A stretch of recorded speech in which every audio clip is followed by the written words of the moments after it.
మీటింగ్లో తీసుకున్న నిర్ణయం ఏంటంటే 25 ఏళ్ల వరకు డీలిమిటేషన్ ఫ్రీజ్ చేయాలి అని. సో ఇదే కాకుండా ప్రోరేటా పద్ధతిలో అంటే ఇప్పుడు లోక్సభలో పార్టీలకు ఆయా రాష్ట్రాలకు ఎన్ని స్థానాలు ఉన్నాయో అదే నిష్పత్తిలో సీట్లను పెంచినా అదే నిష్పత్తి మెయింటైన్ కావాలి. ఇప్పుడు సౌత్ ఇండియాలో 129 సీట్స్ ఉన్నాయి. సౌత్ ఇండియా వాటా 23.76%, అంటే 543 సీట్లలో 129 ఉన్నాయి. సో మీకు ఈ 23.76% వాటాను కంటిన్యూ చేస్తూ సీట్లు ఉన్నాయనుకున్న ఇబ్బంది లేదు. అంటే సౌత్ ఇండియా మొత్తంగా యూనిట్ కాదు, ఒక్కొక్క స్టేట్ని యూనిట్గా తీసుకొని. సో ఇదొక ప్రతిపాదనలు ఇవన్నీ వస్తున్నాయి. అయితే మీరు అన్నట్లు కేటీఆర్ ఒక ఆసక్తికరమైన ప్రతిపాదన చేశాడు. Fiscal contribution to the country అంటే దేశ జాతీయ ఆదాయంలో ఎంత మేర కంట్రిబ్యూట్ చేస్తున్నారు ఆధారంగా లోక్సభ సీట్లు ఇవ్వాలని.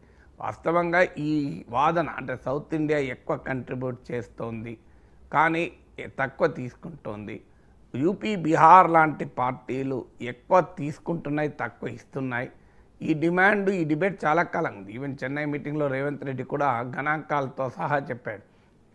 100 రూపాయి ఇస్తే తమిళనాడు 20 పైసలు 30 పైసలు తీసుకుంటే బీహార్ లాంటి రాష్ట్రాలు 6 రూపాయలు తీసుకుంటున్నాయి అని గణాంకాలతో సహా ఇచ్చారు. ఈవెన్ చంద్రబాబు నాయుడు ముఖ్యమంత్రిగా ఉన్న రోజుల్లో కూడా ఉమ్మడి రాష్ట్రానికి పర్ఫార్మింగ్ స్టేట్స్ను ఎలా మీరు పనిష్ చేస్తారు.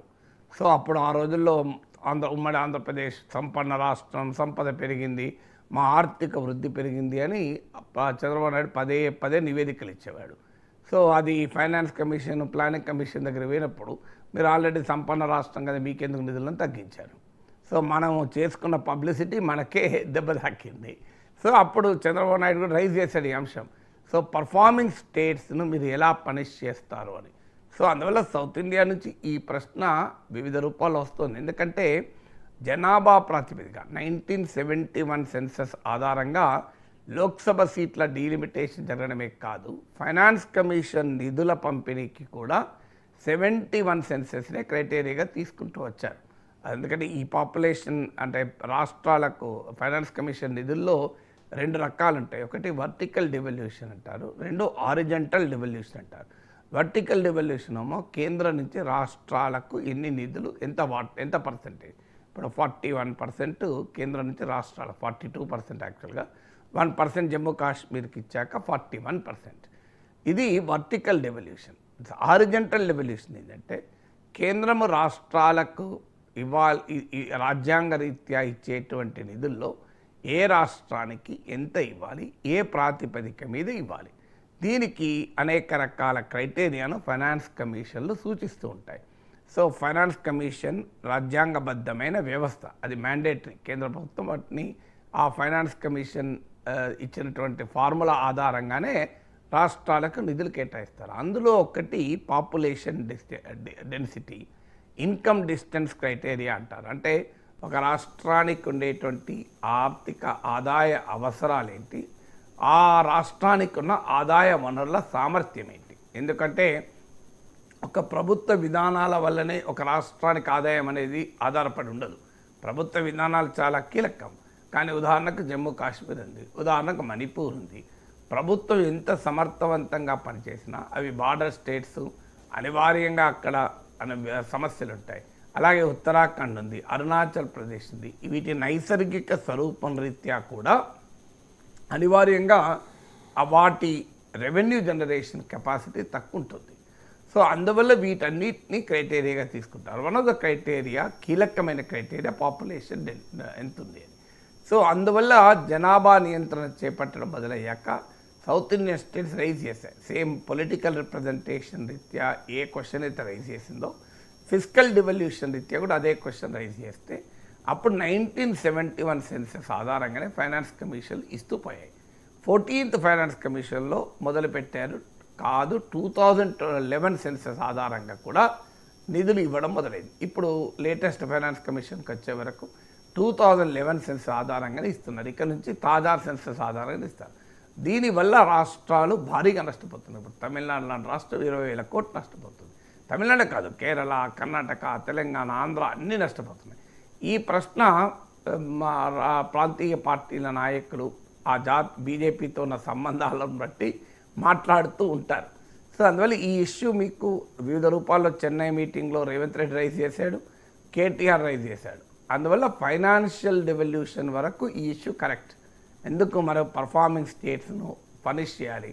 నిజమే, పేదరికం ఉన్న రాష్ట్రాలకు, వెనుకబడిన రాష్ట్రాలకు సహకారం అందించాల్సిందే. దేశం అనేది ఒక యూనిట్. ఇప్పుడు తెలంగాణకు వచ్చే ఆదాయాన్ని నేను హైదరాబాద్లోనే ఖర్చు పెడతాను, ములుగులో ఖర్చు పెట్టను, ఆదిలాబాద్లో ఖర్చు పెట్టంటే కరెక్ట్ కాదు కదా. సో తెలంగాణ హైదరాబాద్లో ఆదాయం వస్తుంది, హైదరాబాద్లో ఖర్చు పెట్టాలి, ములుగు ఆదాయం ములుగులో ఖర్చు పెట్టాలంటే సాధ్యం కాదు.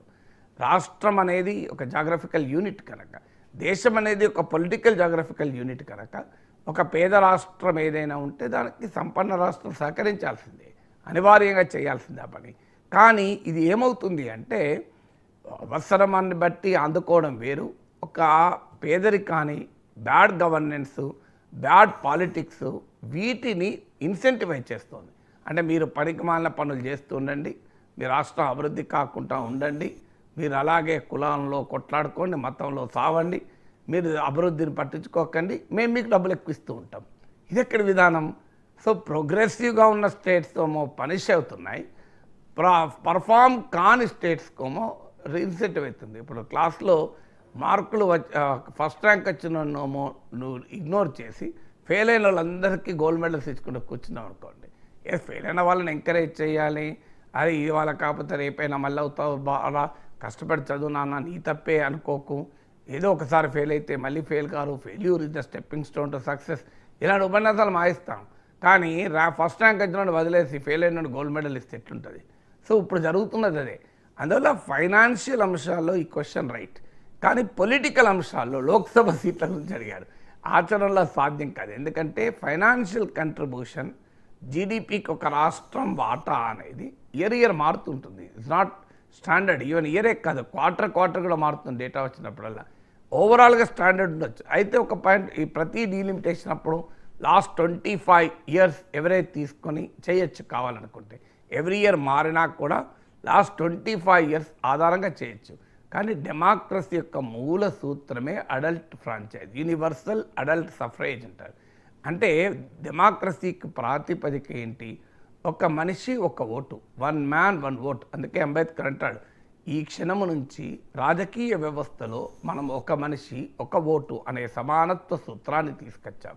కానీ సామాజిక ఆర్థిక వ్యవస్థలో ఒక మనిషి ఒక విలువ తేవాల్సిన అవసరం ఉంది అంటాడు అంబేద్కర్. సో అందువల్ల ఇవాళ 1 man 1 vote అనేది డెమోక్రసీకి ప్రాథమిక సూత్రం. కానీ 1 man 1 vote ఎంత గొప్ప సూత్రం అంటే, అంబానీ ఇంట్లో పనిచేసే పనివాడు, ఒక అంబానీ ఇంట్లో పనిచేసే సెక్యూరిటీ గార్డ్ అయినా, ముఖేష్ అంబానీకైనా ఓటు ఒకటే. ముఖేష్ అంబానీకైనా సెక్యూరిటీ గార్డ్ కాదు, ఇంట్లో స్వీపింగ్ చేసేటువంటి ఆవిడ లేడీకైనా ఒకటే vote. There is no different vote. మీరు ముఖేష్ అంబానీ లైన్లో నిలబడి ఓటేసినా ఒక్క ఓటే వస్తుంది. సో ఆయన ఇంట్లో ఉన్న సెక్యూరిటీ గార్డు, వంట మనిషి, పని మనిషి కూడా ఒకే ఓటేస్తారు. అది డెమోక్రసీ యొక్క గొప్పతనం. అడుక్కు తినేవాడైనా ఆదానికైనా ఒకటే ఓటు ఉంటుంది. సో డెమోక్రసీ యొక్క మౌలిక ప్రిన్సిపులే 1 man 1 vote. సో ఇప్పుడు ఈ